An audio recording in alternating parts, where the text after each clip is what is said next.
আসসালামু আলাইকুম।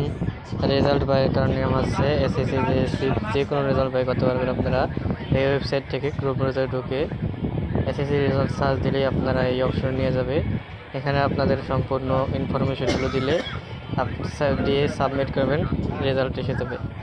এখানে আপনার আছে এসএসসি 2024 ইয়ার, বোর্ড, রোল, রেজিস্ট্রেশন নম্বর এবং নিচে যোগ দেওয়া দুটি সংখ্যা আছে, যোগ দিয়ে বসিয়ে দিয়ে সাবমিট করবেন। সাবমিট করার পরে আপনার সামনে চলে আসবে। এখানে বিভাগ দেখাচ্ছে, বিভাগে বরিশাল দেবেন।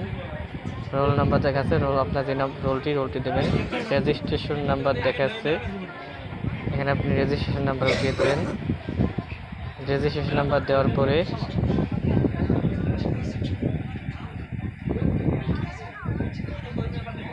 যোগ সংখ্যাটি উঠিয়ে দিয়ে সাবমিট অপশনে সাবমিট সবুজ আইকনে টিপ দিয়ে রাখবেন, তাহলে ওকে।